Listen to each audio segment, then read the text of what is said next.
ایپیکیوریت، ایپیکیورینزم۔ ایپیکیوریت کا بانی ایپیکیورس تھا، اور ایپیکیوریت کی یہ بدقسمتی ہے کہ اسے حکمائے سیرینیا کے فلسفہ لذتیت سے خلط ملط کر دیا گیا ہے۔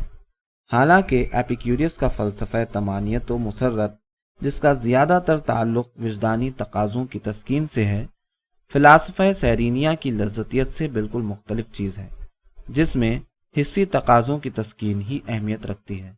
ایپیکیوریت کے بارے میں یہ غلط فہمی ایپیکیورس کی زندگی ہی میں پیدا ہو گئی تھی، اور اس کی اولین وجہ ایپیکیورس کے ہمعصر زینو کی مخالفانہ تنقید تھی۔ زینو ایپیکیوریت کو لذتیت سے الگ کوئی حیثیت دینے کو تیار نہ تھا، حالانکہ ایپیکیوریت اور زینو کے فلسفہ رواقیت میں واضح مماثلتیں موجود ہیں۔ ایپیکیورس کے نزدیک ذہنی مسرت خیر برترین ہے، اعلیٰ اور ادنیٰ مسرتوں میں امتیاز کرنا چاہیے۔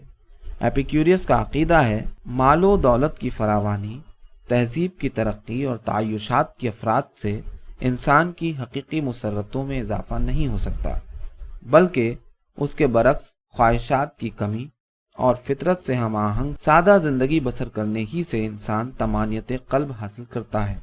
ایپیکیورس اسی طمانینت قلب کو نیکی قرار دیتا ہے، اور یہی اس کے نزدیک غایت زندگی ہے۔